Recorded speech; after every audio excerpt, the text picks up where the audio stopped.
For my latest model, I've tried out something new. Colouring clear resin for the 3D printed lamps on my Land Rover fire truck conversion, which are lit from behind by LEDs, powered by Pimeroni's Tiny FX, hidden in the back of the truck. You can see the full build video and the link above, but here I just want to focus on colouring the resin for the lamps, so they're blue even when not lit. My Tiny FX LEDs are stuck under the roof of the cab, flashing blue through the drilled holes, and to go on top of these, I've designed some lamps, which, 3D printed in clear resin, are illuminated from below.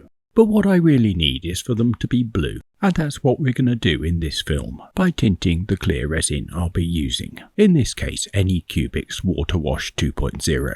For the colour, I've got myself some transparent dyes, designed for epoxy and UV resin, which I'm guessing includes my printable stuff.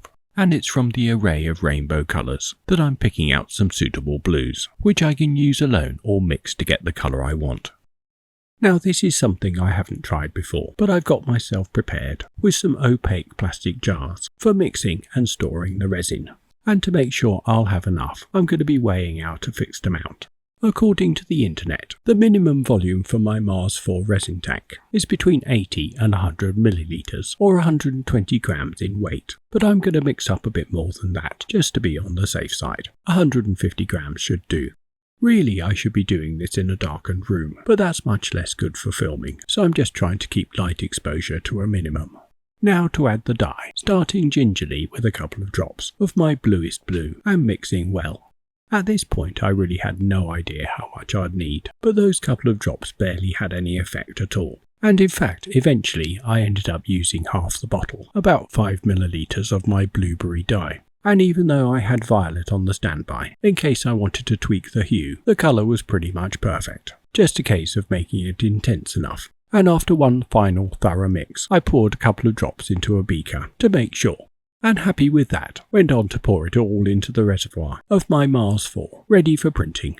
And these are the finished articles, washed and cured, and when the supports have been snipped off, ready to mount on the cab roof. Of course, after my tiny prints, I've got loads of resin left over, but I'm sure it'll come in useful sometime. Now, even though my tail lights have red LEDs, their simple drilled holes look a bit empty, and I've decided to give them some lamps too. So I'm mixing up some red resin, using about 50-50 of watermelon and cherry, again about 5 millilitres in total, to my 150 grams of resin, giving me a nice bright red.